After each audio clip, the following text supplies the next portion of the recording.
Assalamu alaikum wa rahmatullahi wa barakatuh, mtazamaji wa Ncha Kali Podcast, karibu sana. Ni siku nyingine tena, leo tunakutana kwenye Ncha Kali Podcast.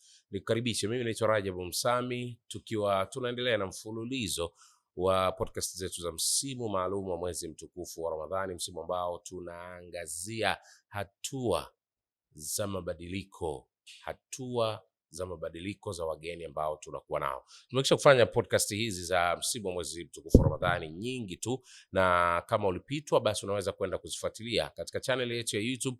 Utatupata kama AD Plus Swahili, huko upo mfululizo wa podcast zote ambazo tumekwisha kuzifanya, lakini unaweza kutufuatilia kupitia katika platforms za podcast, Google Podcast, Spotify na nyinginezo zote, utatupata kama AD Plus Swahili. Jana tulikuwa naye ndugu yetu Sheikh Ilyas Musa Abubakar Mjenga, ambaye yeye ni imam pale Masjid Salihin Kinondoni Block 41 Dar es Salaam.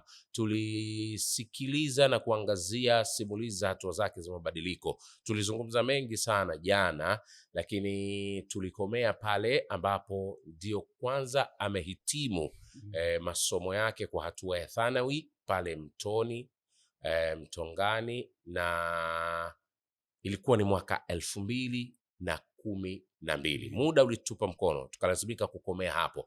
Leo tuko hapa kwa ajili ya kuendelea kuangazia, kusikiliza simulizi za hatua zake za mabadiliko kuanzia hapo mwaka 2012, ambapo ndipo alikuwa amehitimu masomo yake ya dini level ya thanawi. Tunaanzia hapo kuendelea. Kuna mengi sana ya kujifunza, kuna mengi sana ya kuyafahamu ambayo yanaweza yakawa ni darasa kwetu, yanaweza yakawa ni chachu kwetu, na sisi tukafikia hatua ya kutokata tamaa na rehma zake Allah, kiasi kwamba tukachukua sababu za kuweza kuendea mabadiliko ya kweli. Sheikh Ilyas, salamu alaykum. Wa alaykum salaam wa rahmatullahi. Karibu sana kwenye Ncha Kali Podcast kwa mara nyingine. Na jana kama nilivyotangulia kueleza kwa tulikomea pale ambapo mwaka 2012 umehitimu level ya thanawi Mtongani, lakini ndio Mtoni kwa Azizi Ali, lakini ndio mwaka ambao unatoka kwa Sheikh Mkoyogole Kinondoni Block 41, ambapo kuna mengi kwa sababu ulitoka mwaka 2012, lakini hivi tunavyozungumza wewe ndio imamu wa pale. Kwa hiyo kuna mengi hapa kati yamepita, na ndizo hatua zenyewe ambazo tungependa kuzisikiliza, kuzifahamu. Tumwombe Allah ajalie mazungumzo yetu haya, hizi hatua zako za kimabadiliko ambazo tunasikiliza simulizi zake leo, ziende zikawafai wanaotutazama na wanaotusikiliza, na Allah ajalie zikawe chachu pia za kupelekea na wao kuweza kukata tamaa na kuweza kuyaendea mabadiliko ya kweli, kuweza kufikia hatua nzuri ambazo Allah ndilo lengo lake kutuumba sisi waja wake na kutuleta hapa duniani. 2012 umehitimu thanawi, lakini umetoka kwa Sheikh. Maisha yakawaje baada ya hapo? Nilitoka kwa Shekhe kwa sababu kama unakumbuka mwanzoni mpenzi mtazamaji na mwanahabari wetu, ndio lengo la kutoka kule kijijini kuja Dar es Salaam, kama tulivyoona pale, Shekhe wangu wa kule yeye ndio aliyotaka kwamba nije huku nisome na niongezee ilmu, lakini malengo makubwa yalikuwa kile nitakachokipata huku nirudi kijijini kikanufaishe umma kule nyumbani kijijini. Na hata huu muda hapa ulisogea sana wa kukaa kwa Shekhe kutokea mwaka 2003 mpaka 2012, ni kwa sababu ya ili jambo la kwenda hapa Ihya hapa Mtoni kwa Azizi Ali, kwa sababu kulikuwa na muda fulani ambao ulitengwa pale takriban miaka 3-4 tu, alafu baadaye mimi nirudi kule kijijini. Sasa mimi nilipolileta lile la kutaka kujiunga pale kwa Azizi Ali kwenye kituo kile, ndio likawa limechukua muda mrefu sana. Kwa hivyo nilivyomaliza pale kwa Azizi Ali tu, ikaonekana kwamba Shekhe kwanza alichokitengeneza yeye kwa juhudi kubwa kabisa, na kile nilichokipata kule kwa pamoja wake tukirudishe kijijini. Tukikumbuka kwamba Shekhe mwenyewe asili yake pia ni kule, kwa hiyo akaona kwamba tumetengeneza mtu ambaye ataenda kunufaisha nyumbani. Ila niliporudi kule nyumbani na mazingira yake, yule Shekhe wangu wa kule nilikaa pale takriban kama wiki 2 hivi. Shaka tunaingia darasani mle unasomesha nini. Siku moja akaniita Shekhe akaniambia, wewe bwana, huku hakukufai. Yeye mwenyewe Akaniambia huku hakukufai huku. Kwa hiyo unaonekana bado una safari ndefu sana ya kiilmu. Huku tulikokurudisha huku tumekuja kukudumaza. Tutakukwamisha huko. Yaani huku umekuja kuanza tena upya. Sasa sikiliza kitu kimoja, wewe rudi huko Dar es Salaam. Kama kuna kituo chochote cha kuweza kwenda kusoma, mimi sasa hivi sikuelekezi ukasome wapi. Lakini sasa hivi rudi huko. Utajua kitu gani cha kufanya. Kumbuka hapo kwa shekhe mimi nimeshatoka. Kuna miaka kadhaa hapa mimi nilikuwa mtaani kidogo. Nilikuwa mtaani kidogo, lakini nikiwa ninafanya zile harakati za kidini, nilikuwa kusomesha. Nilikawa nimeishi pale Kinondoni Mkwajuni. Maeneo ya chini kule, kama unakwenda Ana Nasifu, kuna kama msikiti kadogo pale panaitwa Masjidi Nadhifu. Nikawa niko pale nikawa nafanya mihadhara mbalimbali pale, darsa, kuswalisha pale. Hata mifumo ya hutuba ya pale mimi nilibomoa na kuitengeneza katika sura nyingine. Ule msikiti upo katika sura fulani kama ya kikadiria hivi, ambayo pale zinahutubiwa hutuba Kiarabu kitupu. Swala ambayo ilikuwa linaleta shida kidogo, hata waumini kwa kidogo namba anakuwa haelewi kinachosemwa. Mimi ndo ambaye niliweka utaratibu pale kabla ya ile hutuba ya Ijumaa. Mimi nikawa ninazungumza pale kabla kuisherehesha ile hutuba ili watu wajue kwamba kinachosemwa nini. Au naambiwa huko juu, kwa hata kama yakisema maneno ya Kiarabu kiasi gani, ndio haya ambayo tumeyasema hapa. Lakini pia hata khatibu akishuka huwa nilikuwa ninazungumza pale. Na nikaanzisha darasa pale, vijana wa pale, watu wa bodaboda. Kipindi hicho bodaboda haijachanganya sana, lakini hata vijana wenzetu wale. Hiyo tunazungumzia ndio hiyo 2012 sasa. Kuanzia 2012 ambayo nimetoka kwa Sheikh. Nikarudi kijijini, nikakaa kama wiki 2-3 tu. Ukarudi. Sheikh akaniambia wewe rudi. Nilivyorudi kijijini, maana hapa nikawa nimefikia kwa rafiki yangu. Sasa maeneo yale kulikuwa na rafiki yangu ninasoma naye kule kwa Azizi Ali kule. Yeye alikuwa amepanga pale. Kwa hiyo nikarudi nikashare naye yule bwana. Maeneo yale ya pale Mkwajuni. Na yeye kwa kuwa ni mwenyeji maeneo yale, na kwa kuwa taaluma yangu ni masuala ya dini, ndio nikawa najihusisha sana na msikiti ule. Na bahati nzuri watu wa pale wakawa wamenipokea vizuri. Kuna vitu vingi wakaona kwamba wanaweza wakafaidika na mimi. Kwa hiyo nikawa kwenye mambo mengi ya msikitini pale ninatoa huduma. Hiyo maana yake ni free tu, tunajitoa tu. Kwa tunafanya pale mpaka vijana wenzangu nikawakusanya wengi mpaka saa 6 za usiku tukawa tunasoma pale. Kwa hiyo nilichukua hiyo 2012, 2013, 2014 mpaka 2015. Uko pale. Niko maeneo yale. Kwa maana ukiamba maeneo ya Mkwajuni yale, Masjidi Ridha huko wapi ile ni mitaa yangu sana. Ilipofika 2015 tunaye shekhe wetu, shekhe wa mkoa wa Pwani, Shekhe Hamisi Abasi Mtupa. Nafikiri ni maarufu sana huyo bwana. Yeye siku moja akaniambia wewe bwana, mbona umekaa mtaani tu, wewe unatakiwa uendelee kusoma. Sasa sikiliza kitu kimoja, nenda pale markazi ya Chang'ombe pale. Sasa hivi wameanzisha mfumo mpya pale. Wameanzisha mfumo mpya kwamba mtu yoyote mwenye shahada ya level ya thanawi kutoka kwenye taasisi yoyote au chuo chochote, sasa hivi pale wanapokea na wanakubali kuwapeleka Misri. Kwa sababu pale hawapeleki Misri isipokuwa wale ambao waliosoma kwenye kituo kile. Na hii ni changamoto kubwa sana iliyokuwa kwenye Al-Azhar Sharif. Yaani hawachukui wasomi kutoka eneo lingine, hata kama utakuwa mzuri vipi au wewe lazima chini wao walikuwa ulianza nao wewe mwenyewe pale. Lakini kuna kwenye miaka ile walikuwa wamefungua nafasi hiyo. Akaniambia wewe nenda tu pale, na akanipa namba ya mtu mmoja wa pale. Kwa nikaenda nikampigia na nikapeleka vyeti vyangu ambao ndo nimevipata kule kwa Azizi Ali. Alivyoona akasema vyeti hivi vizuri, tukafanywa interview. Tulikuwa watu pale karibu 80. Tukapata nafasi pale watu kama 15 hivi. Tukapata nafasi watu 15. Sisi ndo tumebahatika kwenda Misri kwenda kusoma. Kwa hiyo safari nyingine ya kutoka hapa kwenye level ya thanawi ya Kitanzania, nikapata safari nyingine ya kwenda kusoma nchini Misri kwenye chuo kikuu kikongwe kabisa kinachoitwa Al-Azhar Sharif. Nafikiri ni chuo maarufu sana.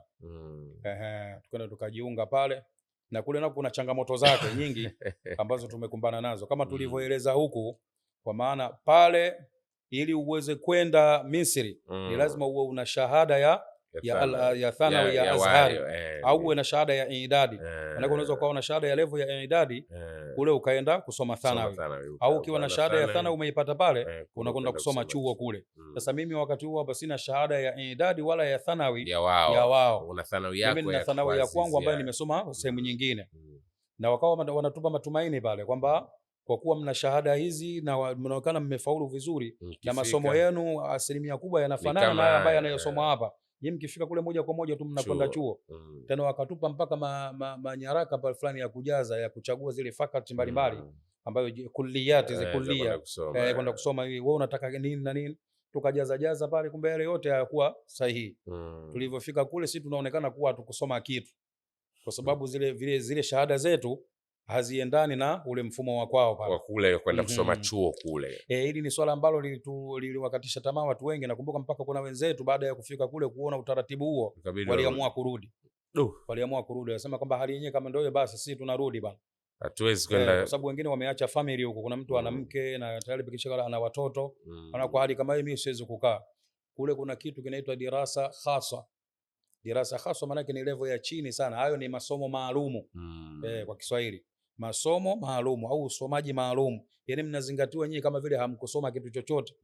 Mnaingia darasani ile, mkifika tu pale mnapokelewa, mnaanza kuimbishwa tu kama vile mko watoto wadogo. Vitu ambavyo pengine huko nyinyi na wanafunzi wenu mshawasomesha level hiyo zamani. Yaani sio level ya kwako wewe, ni level ya wanafunzi wako, nawe shapita huko. Lakini tunawaambia kwamba itabidi usome huko. Sasa tulivyofika kule tukavumilia sisi kwenye hatua hiyo. Nikiwa na ambao hamkuwa sio wote katika 15 mlivumilia wangapi? Ambao tulivumilia, waliondoka watu 3 pale. 12 mkabaki watu 12. Tukavumilia sisi pale. Tukakaa. Sasa kwa hiyo tukafuata ule utaratibu wao. Mnakaa pale, baada ya muda kuna kitu wanaitwa tahdidu almustawa. Maana yake kuweza kujua level zenu za kitaaluma hasa zimefikia wapi. Ukiacha hivi tunavyowafanyia sisi. Kwa nini mmefikia level gani ya ilmu? Sasa kuna mitihani pale ambayo mnaletewa. Unafanya mitihani ile ina option mbili. Ima unaangukia kwenye level ya idadi au unaangukia kwenye level ya thanawi, sio chuo. Wakati wewe umetoka huko una matumaini ya kwenda chuo. Na mitihani yake ndio hivyo bana. Ukiacha max hata ndogo tunaweza kujikuta unaangukia level ya idadi. Wakati sasa ukitoka kwenye idadi maana yake una safari kubwa kweli. Idadi ni miaka 3. Ukitoka hapo thanawi pia miaka 3. 6. Miaka 6 alafu ndio uingie chuo. Na Al-Azhar sio chuo cha mchezo, ufaulu wake sio kawaida. Uko chuo kwenyewe ambako ni miaka 4, hujui kama utafaulu vipi. Lakini alhamdulillah mimi binafsi na baadhi ya ndugu zangu fulani, sisi tulifanya mtihani pale tukapata. Kwa mfano mimi nilipata ule mwaka wa mwisho kabisa wa thanawi. Yaani kutoka kwenye ile darasa khasa wanayoita ile mpaka kwenda kwenye mwaka wa mwisho wa thanawi. Kwa hiyo nilifanya mtihani ule, alhamdulillah nikafika hiyo level ya thalithu thanawi. Na nikasoma mwaka ule mpaka mwisho wake, tukafanya mitihani na nikafaulu pale vizuri. Maana yake nikapata shahada sasa ya thanawi nyingine ya kwao sasa, ya kwao wenyewe. Na sio ya bongo sasa hiyo. Maana yake kuna thanawi ambayo unaipata hapa. Hii ni thanawi ya kutoka pale penyewe kabisa pale. Tukaipata ile shahada pale. Sasa ndio unakuwa na nafasi tena, kwa sababu umeipata kule, una uhuru wa kuingia kwenda kusomea chuo, kitu chochote kile ambacho unachokitaka. Kwa hiyo tukajiunga na level ya chuo. Ambao wewe kulia gani? Mimi nimesoma kulliya ad-da'wa al-islamiyya. Kuna kitengo pale kinaitwa kulliyatu ad-da'wa al-islamiyya. Maana yake ni kitengo kinachofundisha mambo ya ulinganiaji wa dini ya Kiislamu pamoja na sayansi zake mbalimbali. Mambo ya ilmu nafsi, psychology, vitu vyote hivyo ambavyo wao wanasomesha namna gani ya kuweza kuikabili jamii katika kuwafikishia ujumbe wa Kiislamu. Kwa hiyo mimi nimemaliza huko. Miaka mingapi pale? Pale nimesoma kwa miaka 4. Kwa hiyo 4 chuo ulisoma na thanawi mwaka mmoja na ule na tuliupoteza mwaka mmoja kwa sababu sisi tulifika kule mwishoni wa mwaka.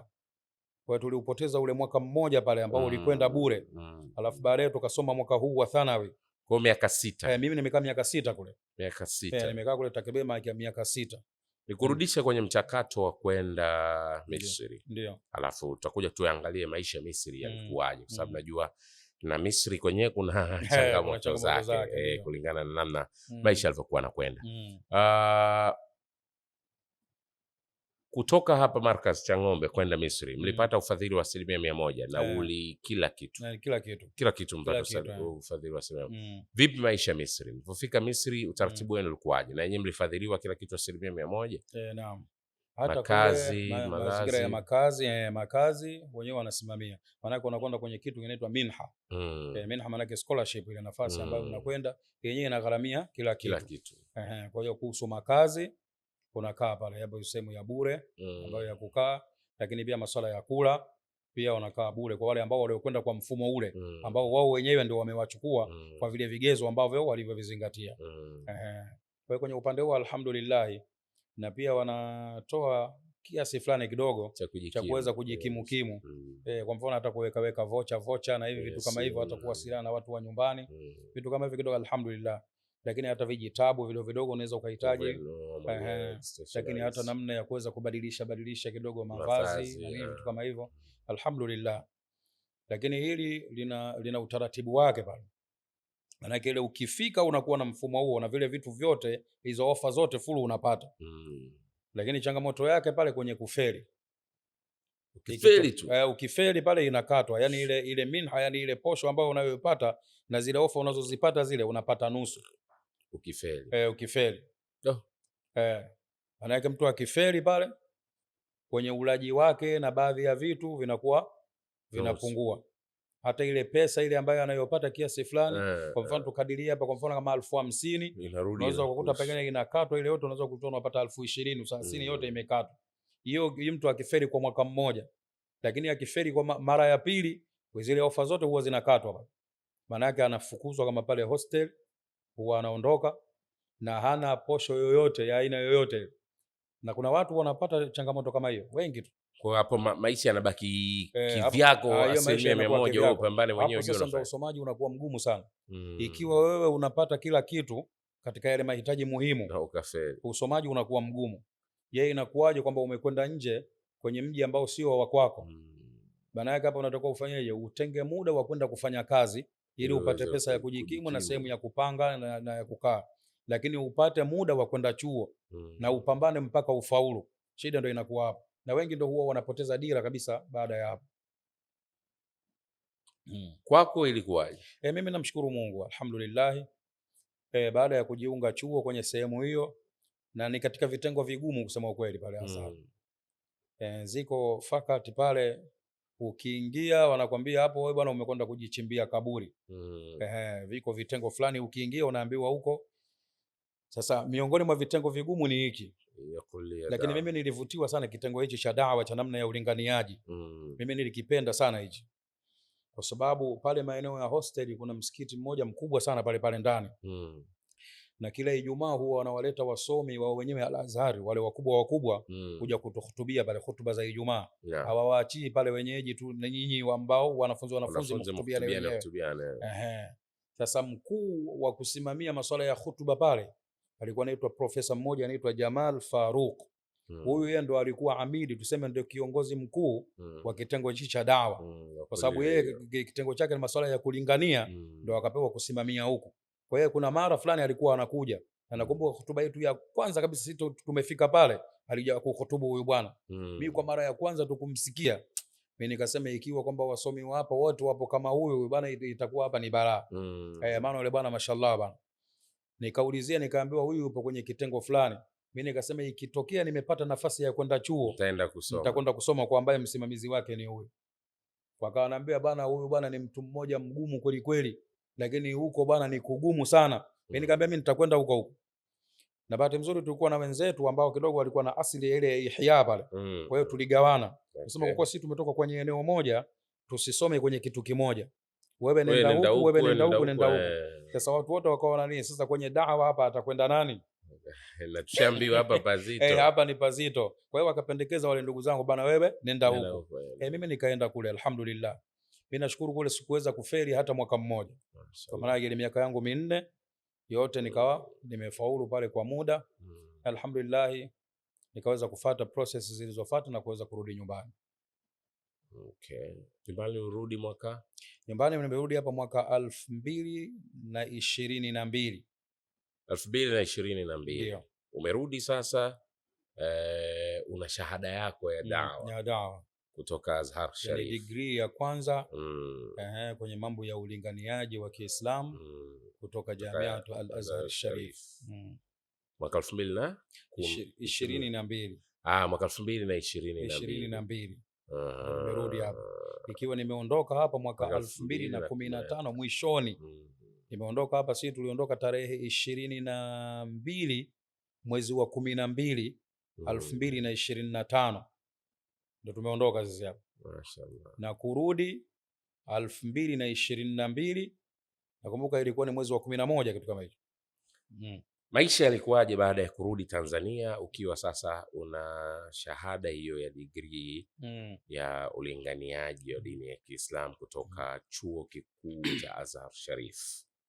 Umefika, uliacha familia wakati unaondoka au ulikuwa bado? Wakati ninaondoka hapa sikuwa na familia, isipokuwa nilitengeneza familia baadaye ukiwa uko kule niko kule.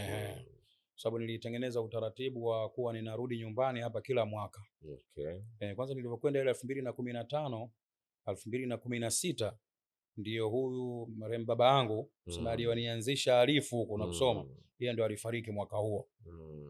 Kwa hiyo nikarudi ile 2016 na nikuja kuoneshwa tu kwamba mzee bana tumezika hapo na nini, na ni kijijini huko, nikawa nimekwenda kuona mazingira kama hayo, lakini pia nikahitaji sana na mimi mwenyewe kutengeneza familia. Kwa hiyo mazingira yetu tukajaribu kuingia maeneo mbalimbali kupata watu wenye aina ya ufadhili kwa kuweza wanaturudisha likizo kwa tunarudi ule nyumbani hapa. Kwa hiyo ilipofika mwaka 2018 ndo nilioa. Nilioa mwaka 2018. Kwa hiyo kwa kuwa nilikuwa ninakwenda kwa mwaka na kurudi, na hilo nalo lilileta uzito sababu unaondoka umeacha mke mpya mwaka mzima kidogo linakuwa linasumbua kweli kweli. Ukikaa kule unawaza nyumbani, lakini pia changamoto za huko, sijui kitu fulani hakuna nini, unaulizwa kama unaelezwa kama uko Manzese, kama uko hapo lakini sisi tuweze kuyakabili hayo yote, na alhamdulillah tukaweza kuvumilia mpaka tukamaliza na kurudi nyumbani. Ulivyorudi ulipita sehemu nyingine au ndio moja kwa moja ukapangwa Masjid Salihin? Hapana, nilivyorudi kwanza nilikuwa mtaani kidogo. Kama nilivyosema nirudi mwezi wa 11 nikawa niko mtaani, nikawa ninafanya da'wa tu huru. Kwenye misikiti mbalimbali kama hivyo, hutuba za Ijumaa wapi mikoani kwa tunakwenda sehemu kama hizo. Na makazi yangu kipindi hicho nilikuwa naishi maeneo ya airport pale. Hiyo familia yangu na mke nilikuwa naishi maeneo ya pale airport. Kwa hiyo tukafanya hivyo, lakini wale wazee wetu wa hapa Masjid Salihin ambao mimi nimekulia na nimekaa kwa miaka mingi, na zilitokea changamoto mbalimbali pale, wakawa wanahitaji mtu wa kuweza kuwavusha fulani hivi. Kwa hiyo wao walitoka pale wakamfuata shekhe wangu Sheikh Ali Muhyiddin Mkoyogori, ambaye alikuwa ni imamu pale kwa muda mrefu, lakini baadaye naye mwenyewe akatoka akaamua kurudi nyumbani kule Temeke. Akasema huyu bwana amerudi sasa hivi na tunaona kwamba yupo hapa, sisi tunamhitaji huyu bwana ili tuwe naye pale.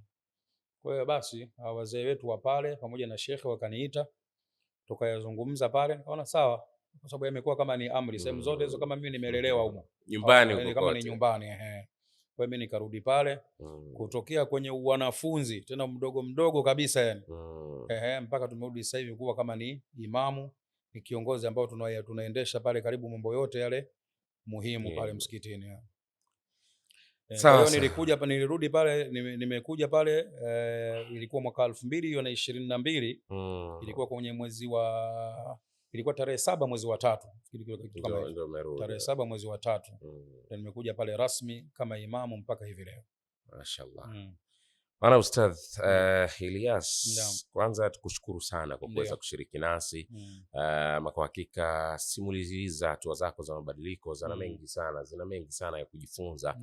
Na bila shaka wanaotufuatilia pia wamejifunza mengi. Muda wetu umetutupa mkono, tunalazimika kuhitimisha mazungumzo yetu kwa dakika hii moja iliyobaki. Tumeangalia safari yako, changamoto ni nyingi sana, umepita kwenye masomo, changamoto ni nyingi sana mpaka leo hii kuweza kuwa na kofia hizi na kuweza kuwa na shahada ambayo unayo, degree ya ulinganiaji wa dini ya Kiislamu kutoka Chuo Kikuu cha Azhar Sharif. Kulikuwa na mabonde na milima, halikuwa jambo rahisi. Kuna vijana wanasoma saizi, kuna wazazi wanasomesha, wanatufuatilia. Umetufuatilia mazungumzo toka tulipoanza mpaka hapa ambapo tunakwenda kuhitimisha. Kwa dakika hii moja nikupe fursa uweze kutoa nasaha zako kuhusiana na swala zima la elimu ya dini. Karibu. Labda mimi nifunge maelezo yangu. Hapa tunazungumzia changamoto hizi ambazo tunazipitia. Kuna mtaalamu mmoja niliwahi kumsikia mimi anasema, ili ufikie kwenye mafanikio yoyote yale, vitu viwili ni vya msingi sana vya kuvizingatia. Jambo la kwanza alisema ni gharama, yaani ili ufike kwenye mafanikio ni lazima utoe gharama, lazima ugharamike. Na neno hili kwa watu wakilisikia kwa haraka haraka wanajua hapa ni pesa. Hapa sio pesa. Gharama hapa maana yake vinaingia vitu vingi sana hapa. Maana yake hapa unaingia muda, yale mapambano yako. Yako maneno yale Imamu Shafi aliwahi kusema vitu vingi kule, aliwahi kuhusia kule kwamba uwezi kupata elimu mpaka upambane na vitu 6 alivitaja kule. Vile vitu vyote vile ni gharama. Kwa hiyo ili ufikie mafanikio yako yoyote yale, ikiwa pamoja na elimu, basi ni lazima ugharamike kweli kweli. Ikiwa pamoja na hizo gharama tunazungumza kama pesa, ujitoe kweli kweli. Lakini jambo la pili alilizungumza yule bwana ni nidhamu. Ili uweze kufanikiwa ni lazima uwe na nidhamu, discipline katika mambo yako. Ikiwa muda gani unatakiwa ufike huo, ufanye nini, ufanye hivyo. Ukiyachunga haya mambo mawili, uache nini, uache nini, ufanye nini. Sababu kuna kipindi unatakiwa ufanye jambo fulani alafu wewe unafanya ya kwako, lengo la elimu hapa uweze kupata. Kuna kipindi unatakiwa wewe ukeshe usiku, wewe muda huo unalala, uweze kupata unachokitaka. Wewe wakati wako wa kusoma unataka wewe vijana wanaita bling. Yani maana wewe umeng'aa, umeshine. Hiyo uweze kupata. Fa innal ilma la yanaluhu man hammuhu fi mat'amin au mashrabi. Mtu mmoja alikuwa anasema hivyo. Elimu hawezi kupata mtu ambaye hima yake na jitihada zake zote zipo katika masuala ya kubunya kula misosi na kujiachia na kunywa vitu vizuri na kuvaa vizuri. Ili ufikie kwenye masuala ya elimu ni lazima udhalilike kwenye maeneo mengi. Watu wakusemeseme, ndo gharama zenyewe hizo. Na ndio nidhamu zenyewe hizo, ili uweze kufikia katika malengo yako. Kwa hiyo mimi usia wangu ni huo. Ili ufikie kwenye malengo yako ya elimu, lazima ugharamike na ni lazima kwamba uwe na nidhamu.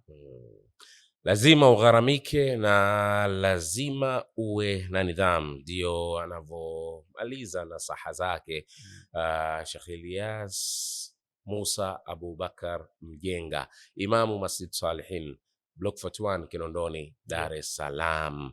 Ndiye ambaye tulikuwa naye kuangazia simulizi za hatua zake za mabadiliko. Tumeweza kuwa naye kwa siku 2. Jana tulizungumza mpaka tukafikia mwaka 2012 ambapo alihitimu thanawi kule Mtoni kwa Azizi Ali. Lakini leo tumeendelea kutoka pale mpaka kufikia mwisho ambapo amerudi sasa na kuweza kuteuliwa kuwa imamu Masjid Salihin, sehemu ambayo yeye mwenyewe alikaa wakati anasoma na alikuwa ni mwanafunzi pale. Kwa hiyo unaweza kuona rehema za Allah hizi. Umeweza kupita pale, unajua machungu ya pale, unajua mazingira yale ndani na baadaye unarudi kama kiongozi pale. Yote ni matunda ya subira, matunda ya kuweza kukubali kugharamika kama ambavyo umeweza kusema. Mtazamaji na msikilizaji wa Ncha Kali Podcast, sisi hatuna la ziada.